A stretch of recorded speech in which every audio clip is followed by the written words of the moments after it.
امام حلبی کو پڑھیں، امام جلال الدین سیوطی رحمۃ اللہ علیہ کی الخصائص الکبریٰ کو پڑھیں، امام طبرانی کی المعجم الکبیر کو پڑھیں، اور دیگر سیرت کی کتب کا مطالعہ کرتے جائیں۔ وقت کے مجدد حضور شیخ الاسلام ڈاکٹر محمد طاہر القادری مدہ ذیل والی کی سیرت الرسول کا مطالعہ کریں۔ حضرت کعب الاحبار رضی اللہ تعالیٰ عنہ سے روایت ہے کہ جب رب کائنات نے تاجدار کائنات صلی اللہ علیہ وسلم کا پیکر بشری بنانا چاہا، جب اللہ نے محبوب کا پیکر بشری بنانا چاہا تو حضرت جبرائیل علیہ السلام کو حکم دیا کہ جبرائیل زمین پہ اتر جا اور زمین کے خاص حصے سے ایسی مٹی لا جو مٹی میرے مصطفیٰ کے پیکر کے قابل بن سکے۔ اب حضرت جبرائیل علیہ السلام زمین پہ اترے، حدیث پاک کے الفاظ ہیں جہاں پہ آج روضہ مصطفیٰ ہے، جہاں پہ آج قبر انور مصطفیٰ ہے، وہاں سے جبرائیل علیہ السلام سفید رنگ کی مٹی لے کر اللہ کی بارگاہ میں گئے۔ جب مٹی کو رب کی بارگاہ میں لے گئے، مالک کائنات نے پھر اس مٹی کو جنت کی نہروں میں دھویا، پھر تسنیم کے پانی سے گوندا، پھر اس مٹی پر رب کی بارگاہ سے رحمتوں کی بارش ہوتی رہی، پھر اس مٹی کو کبھی اللہ نے حجابات حسن میں رکھا، کبھی حجابات صفات میں رکھا، کبھی حجابات ذات میں رکھا۔ اس مٹی کو رب کائنات نے ان حجابات کے پردوں میں رکھ کر جب وہ مٹی اس قابل ہو گئی کہ اس مٹی میں روح مصطفیٰ ڈالی جائے، پھر اس مٹی سے پیکر مصطفیٰ کو بنایا۔ کہنے میں تو مٹی ہے، سامعین اس آگے چلے، جامع الترمذی کا مطالعہ کریں اور یہ حدیث کئی احباب نے پہلے سنی ہوگی کہ جہاں سے کسی کے جسم کے لیے مٹی اٹھائی جاتی ہے اس کی قبر بھی وہی بنتی ہے،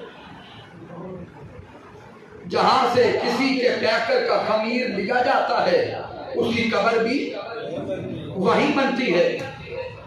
اب جہاں پر قبر انور مصطفیٰ ہے وہ جگہ کون سی ہے؟ سیاستہ کا مطالعہ کریں۔ میرے آقا نے فرمایا ما بین بیتی و منبری روضۃ من ریاض الجنہ، آقا نے فرمایا کہ میرے منبر سے لے کر میرے حجرے تک یہ ساری کی ساری جگہ ریاض الجنہ ہے۔ کتنے لوگ ہیں جو ریاض الجنہ کی زیارت کر کے آئے؟ ماشاءاللہ، اللہ سلامت رکھے۔ تصورات میں وہ ریاض الجنہ لا، میرے آقا نے فرمایا کہ میرے منبر سے لے کر میرے حجرہ اقدس تک یہ ساری جگہ سب بولے جنت ہے۔ تو گویا اب نقطہ سمجھ آ گیا کہ میرے سونے مصطفیٰ کے پیکر بشری کے لیے جو مٹی اٹھائی گئی تھی وہ مٹی بھی اس دنیا کی نہیں تھی، وہ پیکر مصطفیٰ کی مٹی بھی جنت کی تھی،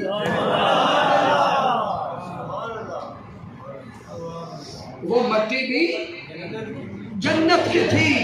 اب اس سے آگے بڑا لطیف نقطہ آ رہا ہے، اہل سنت کا ایمان اور عقیدہ بیان ہونے لگا۔ اب سوچیں اور سمجھیں کہ جنت کیا ہے۔ جنت ساری کی ساری نور، جنت ساری کی ساری نور، جنت کے محلات بھی نور، جنت کی نہریں بھی نور، جنت کے پھل بھی نور، جنت کے درخت بھی نور، اور جنت کی مٹی بھی نور۔ ارے میرے مصطفیٰ کو نور کہتے ہوئے زبانیں گم کر لینے والوں، تم تو مطلقاً نور کے مصطفیٰ کو دیکھو، جنت کی مٹی سے جسم مصطفیٰ بنا ہے، جنت ساری نور ہے، پھر کہنے دو میرے مصطفیٰ کا تو پیکر بشری بھی نور ہے۔ سونے مصطفیٰ کا پیکر بشری بھی نور۔ اب وہ پیکر بشری بن گیا، رب کائنات نے اس کو تشریف دیا، اس مٹی کو پہلے دھویا گیا، رب کی صفات کے پردوں میں رکھا گیا، رب کے حسن کے پردوں میں رکھا گیا، تو سامعین وہ مٹی نور، وہ جسم اقدس کیا؟ اونچا بولے اور اونچا بولے، جسم مصطفیٰ، جسم مصطفیٰ نور ہے۔ اب اس جسم مصطفیٰ میں جب اللہ نے روح مصطفیٰ کو ڈالا، جسم مصطفیٰ میں جب اللہ نے روح مصطفیٰ کو ڈالا تو وہ جسمی اثر بھی نور، وہ روح اثر بھی نور۔ تو پھر کہنے دو جب نور کے اندر روح نور کی ڈلی ہے تو پھر وہ نور نلا نور ہو گئے۔ اس لیے ہمارا عقیدہ ہے کہ میرے مصطفیٰ نور علی نور۔ تو یہ تو بشریت مصطفیٰ ہے۔ اب وہ بشریت کیا؟ اگر یہاں کسی کا ذہن پہ اٹک جائے، کہے کہ نور کیوں کہتے، تو قرآن مجید فرقان حمید کا مطالعہ کرے، قرآن میں اللہ خود نور کہتا ہے۔ لیکن میں اس طرف آگے نہیں جانا چاہتا، میں ظاہری نقطہ سمجھانا چاہتا ہوں۔ سامنے نور اس لیے کہتے ہیں کہ میرے سونے مصطفیٰ کا پیکر بشری تو تھا لیکن زمین پہ سایہ نہیں تھا، پیکر اطہر تو تھا لیکن سایہ نہیں تھا۔ ارے پیکر اطہر تو تھا لیکن جسم مصطفیٰ پر کبھی مکھی نہیں بیٹھی تھی۔ ارے جسم اطہر تو تھا، اس جسم سے جو پسینہ آتا تھا اس پسینے سے بدبو نہیں آتی تھی بلکہ خوشبو آتی تھی۔ جسم تو تھا، دستے مصطفیٰ تھے، دیکھنے میں ہاتھ مبارک تھے، لیکن انہی ہاتھوں سے میرے مصطفیٰ جب چاہتے جنت کے پھلوں کو اپنے ہاتھوں میں لیتے۔ مصطفیٰ کی آنکھیں تو تھی لیکن میرے مصطفیٰ جب بھی دیکھنے پہ آتے، جس طرح میرے آقا آگے دیکھتے بالکل اسی طرح پیچھے بھی دیکھتے۔ میرے آقا کی آنکھیں تو تھی، ہمیں رات کو نظر نہیں آتا، میرے مصطفیٰ جس طرح دن کو دیکھتے اسی طرح رات کو دیکھتے۔ آقا کی آنکھیں تو تھی، ہم دیوار کے پار نہیں دیکھ سکتے، میرے مصطفیٰ تحت الثری سے لے کر سدرۃ المنتہا تک جب چاہتے وہ دیکھا کرتے تھے۔ میرے آقا کے کان مبارک تو تھے، آئے آقا کے گوشت مبارک، کان مبارک تو بشروں جیسے تھے، لیکن میرے مصطفیٰ جب سنتے تو میرے آقا فرماتے لوح محفوظ پر تقدیر کی جو پہلی قلم چلی تھی اس پہلی قلم کے چلنے کی آواز بھی میں نے سنی تھی۔ یہ بشریت مصطفیٰ ہے، یہ بشریت مصطفیٰ ہے۔ اس لیے ہم کہتے ہیں کہ سونے مصطفیٰ کو اللہ نے نور بنا کے بھیجا۔ اب یہاں پر کیونکہ وقت کافی بیت گیا، میں صرف ایک حوالہ اس کا دیتا ہوں، خوشبو مصطفیٰ پر۔ نہیں تو جس جہت میں جائیں ایک الگ الگ موضوع بنے گا۔ میرے سونے مصطفیٰ کا چہرہ تو بشریت تھی لیکن مکھڑا وہ تھا کہ رب قسمیں کھاتا۔ میں نے عرض کیا جدھر جائیں گے ایک میدان کھلتا جائے گا، ایک راستہ بنتا جائے گا۔ حضرت سلیم رضی اللہ تعالیٰ عنہ سے روایت ہے، صحیح بخاری کی حدیث پاک ہے کہ آقا علیہ السلام حضرت سلیم رضی اللہ تعالیٰ عنہ کے گھر آئے، دوپہر کا وقت تھا، میرے آقا نے قیلولہ فرمایا۔ جب میرے آقا آرام فرما رہے تھے تو آقا کے رخ انور پر پسینہ آیا، توجہ کرنا، آقا کے رخ انور پر پسینہ آیا، آقا کی کلائیوں پر، پیارے آقا کے دست اقدس پر پسینہ آیا تو حضرت سلیم رضی اللہ تعالی عنہ نے ایک شیشی لی اور محبوب کے پسینے کے قطرات کو شیشی میں جمع کرنے لگ گئے۔ میرے آقا بیدار ہوئے، میرے محبوب علیہ السلام نے پوچھا کہ اے سلیم کیا کر رہی ہو؟ تو حضرت سلیم عرض کرتی ہیں نرجو برکتا لسبیاننا، محبوب آپ کا پسینہ مبارک جمع کر رہی ہوں، یہ خوشبو ہے، ہم اپنے بچوں کو لگا کر خوشبو بھی لیں گے اور برکت بھی دیں گے۔ اسی آگے چلیں، درجنوں روایات ہے خوشبو پسینہ مصطفیٰ پر۔ حضرت سلمہ رضی اللہ تعالیٰ عنہ بیان کرتی ہے کہ جب میرے محبوب علیہ السلام کا وصال ہو گیا تو حضرت سلمہ بیان کرتی ہے کہ جب میرے آقا علیہ السلام کا وصال ہو گیا اس کے بعد میں نے محبت سے وارفتگی سے غشی سے آقا کے سینہ اقدس پہ اپنا ہاتھ رکھا، زوجہ تھی میرے آقا کی، تو کہتی ہے کہ میں نے آقا کے جسم عطر پہ اپنا ہاتھ رکھا۔ کئی سالوں بعد بیان کرتی ہے کہ میں کئی سال گزر گئے، اس ہاتھ سے کام کاج بھی کرتی ہوں، سارا کچھ کرتی ہوں، کوئی کام چھوڑا نہیں ہے، لیکن کتنے سال گزر گئے آج بھی میرے ہاتھوں سے وہ خوشبو مصطفیٰ آتی ہے۔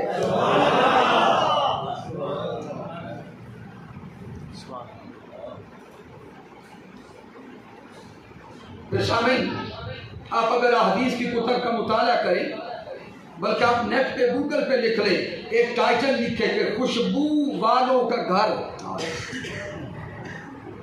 یہ واقعہ بڑا لطیف اور عجیب ہے۔ ایک شخص غریب تھا اور میرے آقا کی بارگاہ میں آیا، آقا عرض کرتا میرے حضور میری بیٹی کی شادی ہونے والی ہے اور میرے پاس اپنی بیٹی کو تحفہ میں دینے کے لیے خوشبو نہیں ہے، میری مدد کر دو۔ میرے آقا علیہ السلام نے فرمایا کہ گھر جاؤ، ایک کھلے منہ والی شیشی لے کر آؤ، ساتھ لکڑی کا ایک ٹکڑا لاؤ۔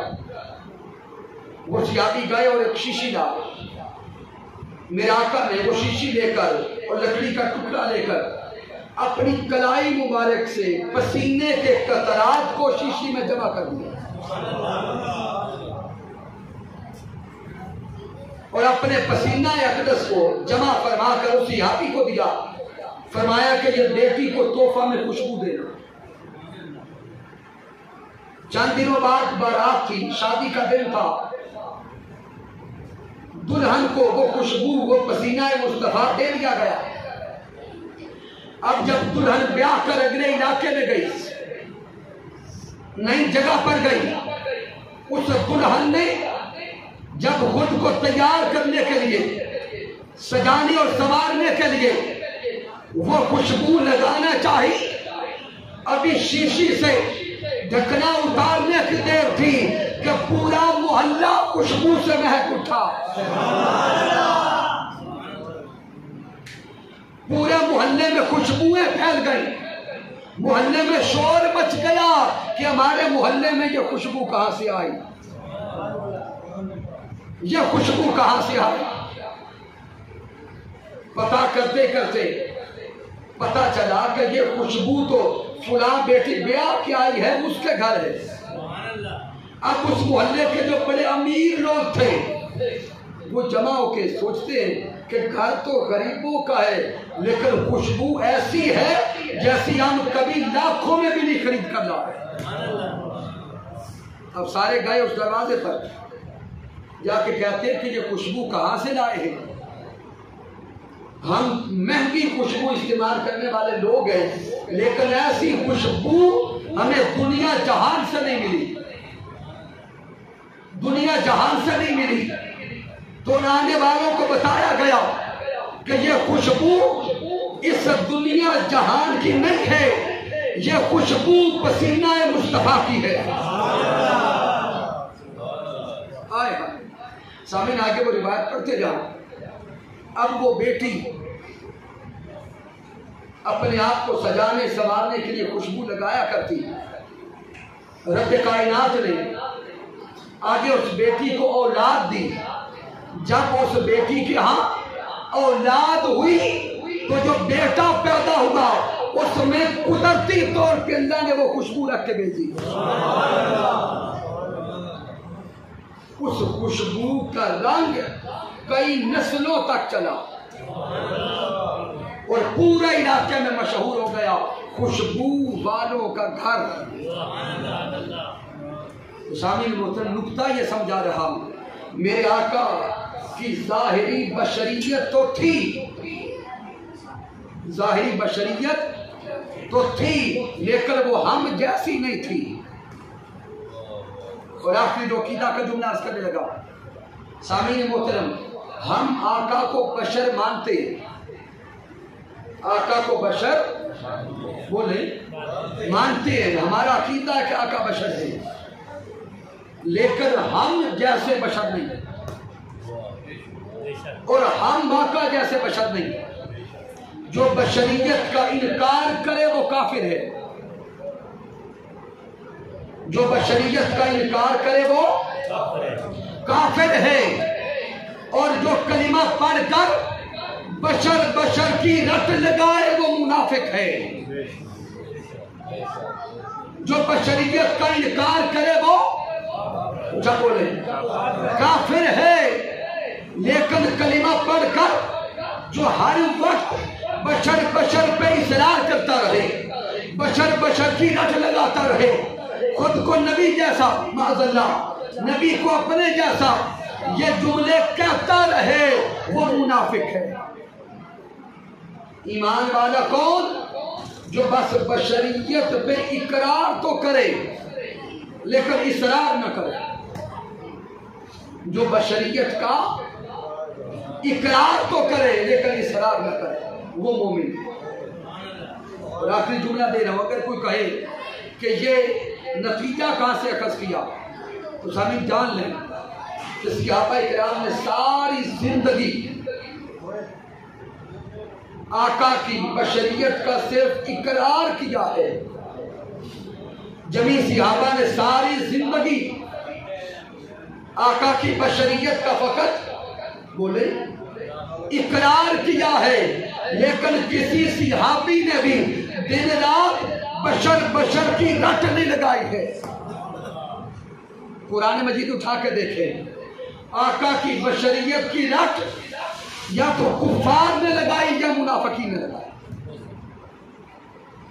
اس لیے ایمان والوں کا شیوا یہ ہے کہ بشریت کو بس مانا جائے، باقی اصرار فضیلت پہ کیا جائے، اصرار عظمت پہ کیا جائے، اصرار کمالات پہ کیا جائے، اصرار رفتوں پہ کیا جائے، چونکہ امتی بنتا ہی وہ ہے جو نبی کی غلامی کا حق ادا کرتے ہوئے یہ کہتا رہے کہ میرے ڈھولن جیسا اور نہ کوئی، میرے سانبل جیسا اور نہ کوئی، میرے ساجن جیسا اور نہ کوئی، اور جو کہہ دے کہ میرے نبی جیسا اور ہے وہ اور تو سب کچھ ہو سکتا ہے لیکن درجہ ایمان پہ کامل نہیں ہو سکتا۔ اشاعت تو یہ کہتے ہیں کہ آقا پیچ زلف تیری دے مینو پیچ گئے وچ پیچاں، آقا پیچ زلف تیری دے مینو پیچ گئے وچ پیچاں، اور بیچی وے تیرے وچ پیچا مینو ہیچ سمجھیا ہیچا سردار جے یار ملے جند بدلے تو میں جند ہوکے دے بیچا۔ اشاق کا شیوا تو یہ ہے، اشاق کا انداز تو یہ ہے۔ اشاق تو کبھی یہ کہتے ہیں کہ اجے تو میرا محبوب نہیں ڈٹھا جنوں ویکھ کے چل شرماوے، اجے تو میرا محبوب نہیں ڈٹھا جنوں ویکھ کے چل شرماوے، جے او جاوے سیر چمن نوں تے سارا گلشن سیس نواوے، جے او پاوے ہاتھ پھلاں وچ تے ہاتھ وچ پھلا رل جاوے، آزم ایڈا سونا ماہی سانو کدرے نظر نہ آوے۔ کوئی عاشق یہ کہتا ہے کہ تیرے ہوتے جنم لیا ہوتا، تیرے ہوتے جنم لیا ہوتا، پھر کبھی تو تجھے ملا ہوتا اور چلا کرتا تو میری پلکوں پر، کاش میں تیرا راستہ ہوتا، چلا کرتا تو میری پلکوں پر، کاش میں تیرا راستہ ہوتا، اور تو جو آتا میرے جنازے پر، تو جو آتا میرے جنازے پر، تیرے ہوتے میں مر گیا ہوتا،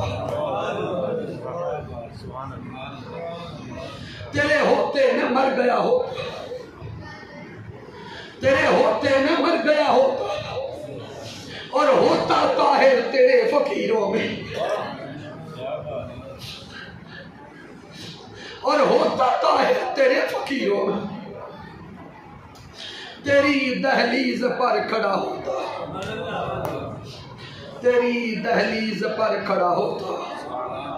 سامنے ایمان یہ ہے، ایمان کی بہار یہ ہے کہ سونے نبی پہ تن من وار دے، اور تحریک منہاج القرآن اور حضور شیخ الاسلام ڈاکٹر محمد طاہر القادری کا پیغام یہ ہے کہ لوگوں اس فتنہ کے دور میں، اس مادیت کے دور میں، اس ظلم و ستم کے دور میں آؤ افراط و تفریط کو چھوڑو، فتنوں کو چھوڑو، ظلم و ستم کو چھوڑ کر آؤ رخ مصطفیٰ کے متوالے بن جائیں، آؤ چہرہ مصطفیٰ کے متوالے بن جائیں، آؤ رخ بدوہا کے متوالے بن جائیں۔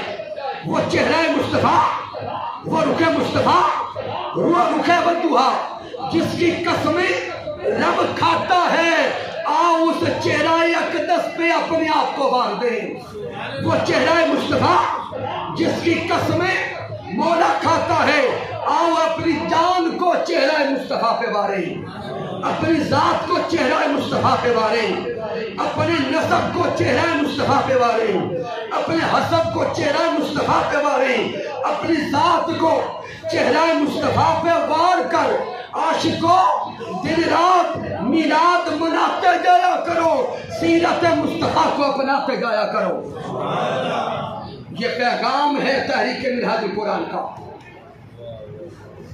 کہ من میں محبت مصطفیٰ سجا لو، تن پر سیرت مصطفیٰ سجا لو، من میں عشق مصطفیٰ سجا لو اور تن پر اخلاق مصطفیٰ سجا لو، تو پھر میلاد کا حق ادا ہو جائے۔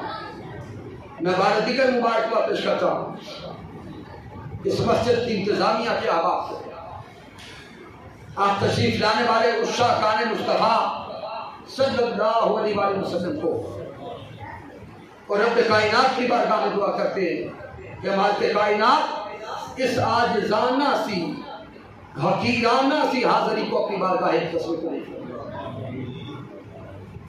کہ محمد سے وفات ہوئی تو ہم تیرے ہیں، یہ جہاں چیز ہے کیا لوح و قلم تیرے ہیں، میں نے جو کچھ بیان کیا اگر اس میں کچھ کمی ہے، کوئی کجی ہے، کوئی غلطی ہے تو مجھ ناچیز کی طرف سے ہے، مال کے کائنات معاف کر دے۔ اگر اس میں کوئی اچھائی اور کمال ہے تو اللہ کی عزت کی قسم میرا کوئی کمال نہیں، یہ میرے اللہ کا کرم ہے، آقا علیہ السلام کی رحمت ہے، اور میرے قائد، میرے مربی، میرے استاد حضور شیخ الاسلام ڈاکٹر محمد طاہر القادری مدثر اللہ علیہ کی صحبت کا فیضان ہے۔ وما علینا الا البلاغ المبین۔